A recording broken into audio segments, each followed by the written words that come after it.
सो hi everyone, कैसे हैं आप सभी लोग। स्वागत है आप लोग का दोस्तों। दोस्तों आप लोग का आरआरबी पीओ और आरआरबी क्लर्क के आप लोग मॉक्स देने आ रहे हैं, क्योंकि आप लोग एग्जामिनेशन अगले 2 महीने में शेड्यूल्ड है, आपको पता है।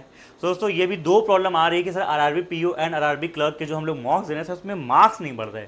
हमारे जो मार्क्स सर एक रेंज में घट गए हैं, या फिर एक रेंज में अटक गए हैं, या फिर कम आ रहे हैं, या तो बढ़ नहीं रहे। अब दोस्तों कैसे, अगर आपके भी बहुत कम मार्क्स आ रहे हैं तो कैसे उनको बढ़ाया जाए। और दोस्तों आप लोग के साथ टारगेट स्कोर्स क्या होने चाहिए आरआरबी में। सर इतना अगर हम कर लें सर सिलेक्शन तो एटलीस्ट हो ही जाए, चाहे वो आरआरबी क्लर्क की बात हो चाहे वो आरआरबी पीओ की बात हो। दोस्तों यहाँ पे ना मैं बहुत डिटेल में हर एक बात को लिख के लाया हूँ, तो वीडियो को पूरा देखिएगा। भले आप 1.25 या 1.5 पे लगा लीजिए, लेकिन हर एक बात को बहुत ध्यान सुनिएगा, आपको कंप्लीटली हर एक चीज़ समझ में आ जाएगी। बस मेरी बात को सुनते रहिएगा, आपको आरआरबी पीओ क्लर्क के रिगार्डिंग जितनी प्रॉब्लम है सब क्लियर हो जाएगी। पॉइंट नंबर 01 पे आते हैं, हाउ टू इंक्रीज। पहले अभी चल क्या रहा है, मैं पहले दो तरह के बच्चों की बात करूंगा। दोस्तों आप में से अभी दो तरह के बच्चे होंगे, एक जो बिगिनर्स हैं, एक जो रिपीटर्स हैं, या फिर मैंने लिखा है न्यू रिपीटर। रिपीटर का मतलब दोस्तों ये होता है कि आप लोग मॉक दे रहे हैं, टोटल आपके जो आरआरबी पीओ की बात करूं, टोटल आपके मार्क्स 55-60 आ रहे हैं, 60-65 तक भी आ रहे हैं, ये जो कि ठीक मार्क्स होते हैं, ठीक है। अच्छा, या फिर न्यू रिपीटर हैं 40-50 में अटक गए हैं। बिगिनर दोस्तों अगर आप लोग हैं तो बिगिनर का मतलब क्या है कि आपके जो मार्क्स की रेंज है दोस्तों वो बहुत ही कम है। थोड़ा मैं एक बार रेंज दिखाता हूँ, बाकी इसमें मैं वापस फिर से बाद में आऊँगा। अगर मैं ऐसे रेंज की बात करूँ, मैं क्वांट की सिर्फ बात करूँ, तो आपके रेंज या तो इसमें होंगे, या तो इसमें होंगे, या तो इसमें होंगे, ठीक है। क्वांट में दोस्तों अगर आप 30+ अभी ला रहे हैं तो आपको इस वीडियो को स्किप कर सकते हैं। आप बहुत अच्छा कर रहे हैं, परसेंटाइल आपकी अच्छी आ रही होगी, आप उसको बस मेंटेन कीजिए। लेकिन दोस्तों अगर आप इन दोनों रेंज में है ना, तो मैं अभी के लिए आपको बिगिनर कैटेगरी में डालूंगा, बताऊंगा क्यों, और आप लोग जो है रिपीटर कैटेगरी में है वो भी बताऊंगा मैं क्यों, ठीक है।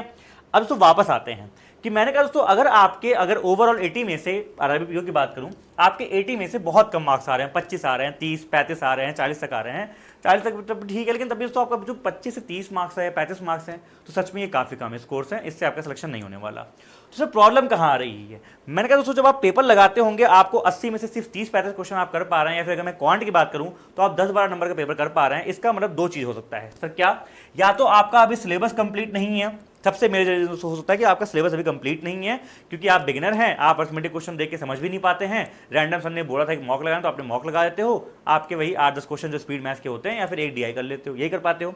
तो सबसे पहले दोस्तों जो आप लोग का, अगर आप लोग बिगिनर हैं तो सबसे पहले आपकी जिम्मेवारी ये बनती है, मेरी ऐसा बड़े भाई की बात मानना, कि सर सबसे पहले आप लोग को सिलेबस कंप्लीट करना है। और सर सिलेबस कंप्लीट करने के दो टारगेट रखो, कि आपका जो कंप्लीट सिलेबस है वो आपका 10 जुलाई के आसपास तक कंप्लीट हो जाए, क्योंकि दोस्तों हम लोग 15 दिन का मार्क लेकर चलेंगे, मॉक टेस्ट को लगाने का, स्पीड बढ़ाने का, वो सब पे करेंगे।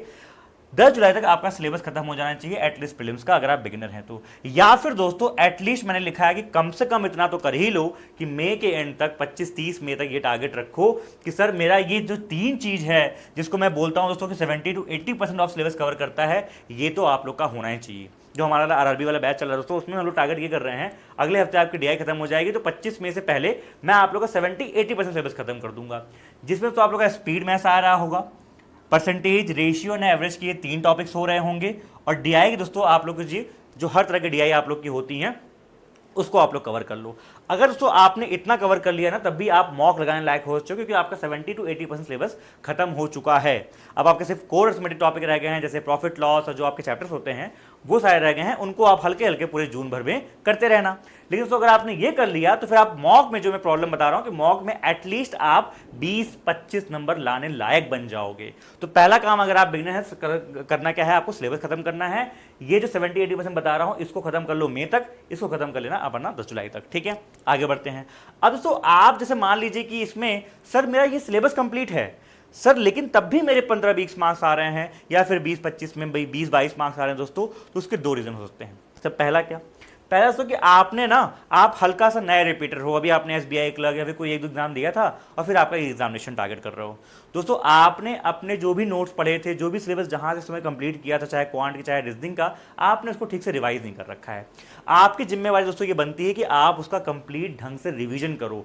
मैं दोस्तों मैं देखता हूँ कई बार आरआरबी बच्चे ऐसे आते हैं, कुछ जो रिपीटर बच्चे हैं, लेकिन कुछ कौन से वो भी भूल जाते हैं, तो बोलते हैं सर हम भूल गए थे, याद नहीं आया था, इसका फॉर्मूला नहीं आया था, सर इसका तरीका याद नहीं आया जो आपने करवाया था। तो दोस्तों ये चीज़ें क्यों हो रही हैं, क्योंकि आपने रिवीजन नहीं कर रखा। अगर बिगिनर बच्चा दोस्तों सिलेबस खत्म कर रहा है तो आपकी जिम्मेदारी भी कि आपने रिवीजन करो, ठीक है।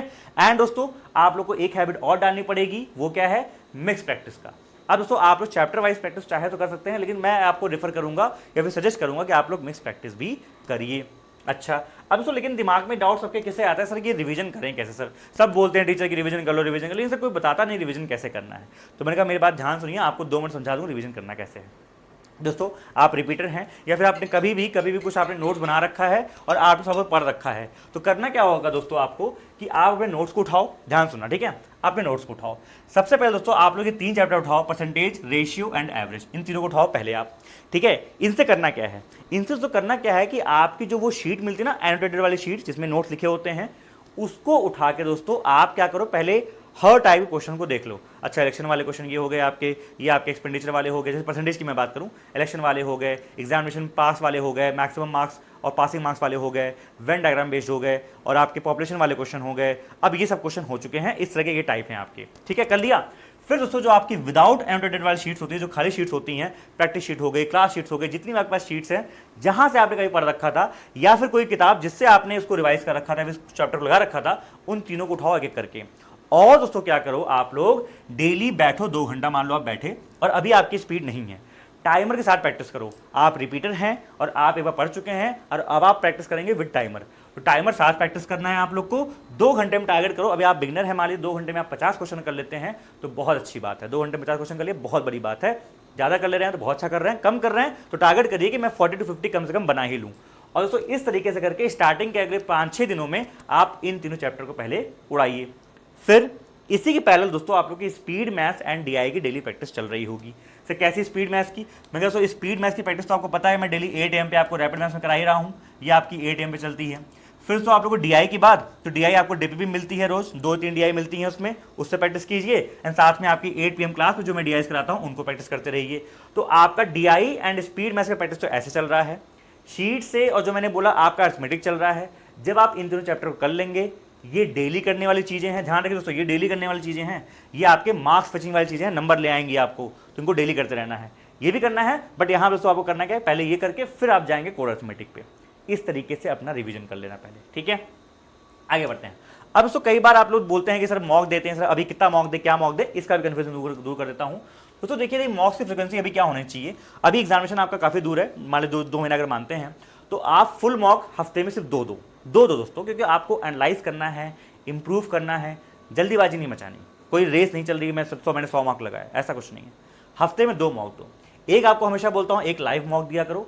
हर कंपनी दोस्तों आप लोग की एक फ्री लाइव मॉक कराती है, उस आप लाइव मॉक को दिया करिए। इससे क्या पता चलता है कि अभी करंट सिचुएशन क्या है बच्चों की, कि जिन्होंने इतने सारे बच्चे दे रहे हैं उनमें मैं कहाँ स्टैंड कर रहा हूँ या कर रही हूँ। एंड दोस्तों आप जो भी ऐप से मॉक लगाते हैं उनसे एक फुल मॉक दीजिए। और इन दोनों दोस्तों ऐप मॉक्स का आपका डिटेल्ड ढंग से होना चाहिए एनालिसिस। अभी दिखाऊंगा किस तरीके से एनालिसिस होना चाहिए, और एनालिसिस करके आपको वहाँ पे 3 चीज़ें निकालनी है। मैंने आपको एक चीज़ और बोली दोस्तों कि अपना एक बना लेना, क्या बोलते हैं ये, मैंने अपने SBI PO टाइम बनाया था, आपको बताया था मैंने, एक अपना डायरी या फिर नोट बना लेना कि उसमें आप लिख रहे हो कि मंडे को ये 2 मॉक दिए थे, इतना परसेंटाइल आया, परसेंटाइल लिख लो, ब्रैकेट में मार्क्स भी लिख लेना, ठीक है। अगले हमने जो है इस वाले वीक में, जो ये वाला वीक था, इसमें 2 मॉक दिए, इतना परसेंटाइल। और सब्जेक्ट वाइज यहाँ पे दोस्तों नोट करके लिख लेना। यहाँ पे क्या लिखना है, ऐसे नोट करके लिखना। क्या नोट लिखना है कि यार इसमें मैंने देखा कि ये 3 चैप्टर से जिनके क्वेश्चन मुझसे देख के ही नहीं हुए, ठीक है, ये कॉन्सेप्ट्स, या फिर मैंने टाइमर से नोट किया कि मुझे पूरा स्पीड मैथ्स करने में इसको ढंग से एनालाइज करना है। दोस्तों आप लोग को मॉक लगाना is not a big thing. हर बच्चा, दूसरा बच्चा मॉक लगा लेता है, बिल्कुल हर बच्चा मॉक लगा लेता है, लेकिन आधे बच्चे एनालिसिस नहीं करते हैं ढंग से। आपको एनालाइज करके ही तो उसको लर्न करना है ना कि यहाँ से आउटपुट क्या निकला आपका। तो आपको लिखना है कि मैंने पूरे स्पीड मैथ्स में, जो मेरा 15 स्पीड मैथ्स था, उसमें मैंने लिए आज 9 मिनट इस मॉक में, जो कि एक रेड वार्निंग है, रेड लेवल है, रेड लेवल कह रहा हूँ, रेड टी हो गया है तो, ठीक है, जो कि एक रेड अलर्ट है कि आपको वो जो 9 मिनट है दोस्तों, उसको आपको टारगेट करना है कि 9 मिनट क्यों लगा, क्या मैं रॉन्ग नंबर पिक करने में दिक्कत लगा दिया, या फिर मैं स्लो कर रहा हूँ, मैं लिख ज़्यादा रहा हूँ, थिंक कम कर रहा हूँ। आपको मैंने बोला है थिंक मोर राइट लेस, ये बोला है मैंने आप लोग को। तो ये दोस्तों चीज़ें हैं आपको एनालाइज करनी पड़ेंगी इनके थ्रू। अच्छा, अब दोस्तों डेली आप जो इनसे एनालाइज कर रहे हैं, क्या स्पीड में से प्रॉब्लम आ रही है या फिर 2 DI में करने में दिक्कत ले रहा हूँ, उनके लिए होता है सेक्शनल मॉक्स। डेली आप लगाइए सेक्शनल मॉक्स कि सेक्शनल मॉक्स में यार DI में स्पीड नहीं आ रही है, डेली 3 DI का सेट लगा लिया, 2 DI का एक सेक्शनल मॉक लगा लिया यहाँ से करके। और आपका जो भी मन करे, क्वांट रीजनिंग जो भी आपका मन करे, जो भी आपको वीक लग रहा है, पजल्स में स्पीड नहीं आ रही, पजल्स का उठा के सेक्शनल मॉक लगा लिया। ये काम करना है आपको मॉक के साथ। तीसरी बात, अब दोस्तों, अब आप लोग जब पेपर देखते हैं तो बहुत सारे बच्चों को क्वेरी सर ये आती है कि सर मुझे ये बता दीजिए आप कि जो 40 क्वेश्चन 40 मार्क्स आते हैं, 80 मार्क्स का पेपर होता है आपको और 80 क्वेश्चन आते हैं, सब 25 मिनट मिलते हैं रीजनिंग के लिए, 20 मिनट मिलते हैं आपके न्यूमेरिकल एबिलिटी के लिए। तो सबसे पहला क्वेश्चन ये आता है सर क्या कि 40 आउट ऑफ 40 पॉसिबल है क्या क्वांट की अगर बात की जाए तो। मैंने कहा सर एक बात सुनिए ध्यान से मेरी बात, ये क्वेश्चन पहली बात तो ये बन गया है, पता नहीं बच्चे पूछते हैं, लेकिन दोस्तों मैं आपको बता दूं आरआरबी क्लर्क का पेपर इतना ईजी आता है। लास्ट ईयर दोस्तों मैंने यहाँ पे खुद खड़े होकर एनालिसिस किया था और आप लोग को दिखाया भी था, बताया भी था, और बच्चा जो एनालिसिस कर रहा था दोस्तों वो करके आ भी रहा था, उसने 40 आउट ऑफ 40 बच्चे कर भी रहे थे। क्वांट में आरआरबी क्लर्क में 40 आउट ऑफ 40 पॉसिबल है। तो yes, you can keep your target RRB clerk में कि हाँ मुझे क्वांट में 40 आउट ऑफ 40 पहुंचना है। अभी नहीं आ रहा होगा, मॉक जो होते हैं आप जो लगाते हैं उनका लेवल हल्का सा आपके रियल पेपर से +1 होता है। तो हो सकता है दोस्तों आपके जो आरआरबी क्लर्क में अभी मार्क्स आ रहे हों 30-32 तक आ रहे हैं, हो सकता है, लेकिन आपका टारगेट होना चाहिए कि मैं 35+, 36, 37, 37, 38 इस तरीके से मैं मार्क्स लाने लगूं। तो दोस्तों आप लोग का बढ़िया हो जाएगा। एकदम 40 पे स्टिक मत हो जाना, परेशान हो जाओगे, फालतू में डिप्रेस हो जाओगे, ठीक है। दूसरी बात दोस्तों, सब पीओ में क्या सीन है, मैंने कहा दोस्तों पीओ में एक अच्छा स्कोर अगर माना जाए दोस्तों तो आप लोग का 30+ आप लोग का पॉसिबल, 30+ आप लोग का ला सकते हैं, लेकिन एक शर्त पे दोस्तों, टाइम यहाँ कम हो गया है। जब हमारे पास टाइम नहीं हुआ करता था ना, पहले आपको पता है सेक्शन टाइमिंग थी नहीं, तब 30+ दोस्तों एक बार को टारगेट कर सकते थे। अभी दोस्तों क्या हो गया है कि आपको 20 मिनट मिल रहा है, वो भी क्वांट में पीओ का लेवल, आरआरबी पीओ का लेवल जो कि ठीक लेवल आता है दोस्तों, तो वहां पे 30 का आप चेस मत करो, आप चेस रखो। अभी मेरा टारगेट होना चाहिए सर 25+ मुझे कम से कम टारगेट करना है मेरे क्वांट में। अभी मैंने बोला ना बहुत से बच्चों को 10 आ रहे होंगे, 15 आ रहे होंगे, 20 आ रहे होंगे, आपका ले जाना है 25+ और हल्का हल्का ले जाना। मैं अभी दिखाऊंगा कैसे कैसे ले जाना है, ठीक है दोस्तों। एक बात मैं आपको हमेशा बोलता हूं कि मार्क्स को छोड़ के सबसे बेस्ट चीज क्या होती है कि always check for the percentile. अगर आप 25+ क्या छोड़ो, आप मान लो क्वांट में 22 नंबर भी लाते हो लेकिन आपके परसेंटाइल 92, 93 आ रहे हैं तो भी वो ठीक है। क्यों? क्योंकि वो मॉक ही टफ होगा। क्या पता आपने आरआरबी पीओ को बहुत टफ मॉक लगा लिया और आपके 22 नंबर आ रहे हैं, आप परेशान, यार सर तो 25 बोले थे। ऐसी कोई दिक्कत नहीं है। आप अगर 22 नंबर में भी क्वांट में आप 92, 93 परसेंटाइल ला रहे हो, इसका मतलब आप अच्छा कर रहे हो, कोई दिक्कत नहीं, वो मॉक टफ था, ठीक है, ठीक है। तो दोस्तों मार्क्स से बेटर क्या होता है कि आप परसेंटाइल हमेशा चेक कीजिए, जो मैं आपको हमेशा बोलता हूं। प्रीलिम्स का मॉक है, चाहे आरआरबी क्लर्क का, चाहे पीओ का, टारगेट कहीं 90 परसेंटाइल मुझे लाना है, ठीक है। ये हो गई एक बात दोस्तों। अब दोस्तों आते हैं उस मुद्दे में जिस मुद्दे को आपको मैं हमेशा जो बोल रहा था मैं स्टार्टिंग में। सबसे पहले चीज कि सर क्वांट में हमारा अभी क्या रेंज है, हमें क्या करना है। उसके बाद दोस्तों मैं आपको चीज बता दूं, देखिए दोस्तों आरआरबी पीओ और आरआरबी क्लर्क कि आप जब मॉक्स लगाते हैं तो एक डाउट ये भी आता है कि सर इनको अटेम्प्ट कैसे करना है। तो मैं दोस्तों मैं आपको लाइव अटेम्प्ट तो करके दिखाऊंगा, जब आपका अभी स्टार्ट हो जाएगा कुछ दिन में, क्लास चलती रहेगी तो लाइव करके दिखाऊंगा। लेकिन आप लोग को अभी प्रोसीजर फॉलो क्या करना है। आरआरबी पीओ की अगर बात कर रहे हैं हम लोग पीओ की दोस्तों, तो वहां पे आप क्वेश्चन को 2 राउंड में कर सकते हैं। फर्स्ट राउंड में आप ढूंढ के जो भी आपको स्पीड मैथ्स मिले फटाफट उनको उड़ाइए, डीआई आप जो उठा रहे हैं उनको उठाइए, या फिर अगर आप पहले अरिथमेटिक करते हैं तो अरिथमेटिक भी ढूंढ लीजिए। और फिर दोस्तों सेकंड राउंड में आपको जो भी बचा गया, आपके पास कुछ टाइम बचा है, कुछ रॉन्ग नंबर रह गया था, कुछ अरिथमेटिक रह गया था, कुछ डीआई आप चाह रहे थे ट्राई करना, लास्ट के 2-3 बचे हैं तो वो सेकंड राउंड में आप वो ट्राई करेंगे, ठीक है। ये हो गए पीओ के बाद। और दोस्तों इसमें आप लोग प्लीज एक्सपेरिमेंट करते रहना। कई बार क्या होता है दोस्तों, हम लोग एक ही अप्रोच से टिक जाते हैं, नहीं, हमेशा speed maths DI, speed maths DI. आपके 90% मार्क्स ऐसे हो जाते हैं जिसमें आप स्पीड मैथ्स और डीआई ही अटेम्प्ट किए होते हो, किसी मैथमेटिक्स छुए भी नहीं होते हो। That is wrong. आपको खुद से एक्सपेरिमेंट करो। कुछ मॉक में ऐसे करो कि भाई मॉक ही तो है, एक्सपेरिमेंट नहीं करेंगे कब करेंगे। कुछ मॉक में क्या करो, स्पीड मैथ्स किया, फिर आपने अरिथमेटिक उठा लिया, फिर डीआई पे गए, आपको खुद पता चलेगा ना किसमें आप क्या बेहतर कर पा रहे हो। फिर किसी मॉक में क्या किया आपने, डीआई देख लिया, डीआई पढ़ गई, स्पीड मैथ्स के लिए, स्पीड मैथ्स के लिए, फिर अरिथमेटिक पे गए, जो भी आपका फ्लो बन रहा है, ठीक है। फिर ऐसा करके दोस्तों आप कुछ और कर सकते हैं। तो इस तरीके से दोस्तों अपन करना क्या है, स्पीड मैथ्स या डीआई में से कुछ स्टार्टिंग उठा लिया, फिर आगे चीजें उठा ली। और दोस्तों अगर आपका आरआरबी क्लर्क का मॉक है, चूंकि मैंने बोला है ये इतना इजी रहता है दोस्तों, तो इसको आप लोग पूरा एक फ्लो में जो भी आपको दिख रहा है उसको करते जाओ। अरिथमेटिक आया, हो रहा है करो वरना छोड़ो, हो रहा है करो वरना छोड़ो, हो रहा है कर दिया कर दिया कर दिया, डीआई आई डीआई कर लिया, स्पीड में स्पीड में कर लिया। इसको दोस्तों एक ऐसा पेपर है, इसको आप लोग एक फ्लो में कर सकते हैं, क्योंकि 20 क्वेश्चन है, सॉरी 20 मिनट दोस्तों है, हम लोग टारगेट 40 करना है, तो इसमें हम लोग सिलेक्टिव नहीं होंगे, कोई क्वेश्चन ढूंढने में हम टाइम नहीं वेस्ट करेंगे। यहाँ पे टाइम होता है, यहाँ पे तब भी 20 मिनट में आप लोग को टारगेट 25 करना है तो एक बार कर सकते हैं, लेकिन यहाँ दोस्तों 40 क्वेश्चन करना है, जो आए मारते जाओ, ठीक है। अब दोस्तों वापस आते हैं कि आप इन रेंजेस में हैं सभी लोग, जितने बच्चे वीडियो देख रहे हैं। क्वांट की मैं अगर बात करूं तो आप यहां से लेके यहां तक में होंगे ही, ठीक है, ठीक है। स्टार्ट करते हैं दोस्तों पीछे से। अगर आप 30+ स्कोर कर रहे हैं पीओ में, वो भी बहुत अच्छा है, कुछ नहीं बोलूंगा करने के लिए, ओके है। उसको बस मेंटेन करते रहिए। क्या करिए? जस्ट मेंटेन दैट, कि वो आपका बना रहे। परसेंटाइल भी चेक करते रहिएगा। आई होप आपका 90 परसेंटाइल तो आ ही रहा होगा अगर आप 30+ ला रहे हैं तो। 25 से 30 की रेंज है, ये भी बहुत अच्छा मार्क्स है। 25 मार्क्स, 26 मार्क्स, 27 मार्क्स अच्छे मार्क्स हैं, मैं खराब नहीं बोलूंगा। लेकिन इसमें क्या करना है दोस्तों, आपको सिर्फ पॉलिशिंग रिक्वायर्ड है। सही, पॉलिशिंग क्या होती है? पॉलिशिंग दोस्तों ये होती है कि अब आप क्या है ना, क्वेश्चन जो आपके सामने दिख रहा है उनको फटाक से उड़ा दे रहे हो। अब आपको लेकिन टाइमर ट्रैक करना है कि यार इस अरिथमेटिक क्वेश्चन में मुझे ना 1 मिनट 40 सेकंड लग गए, बल्कि ये क्वेश्चन 40 सेकंड का था या फिर 1 मिनट का था। तो आपको वो छोटा मोटा टाइम बचा के अब निकालना है कि उस अरिथमेटिक क्वेश्चन में जहां पे आपने 1.5 मिनट लगाया वहां उसको 50 सेकंड में कैसे कर सकते हैं।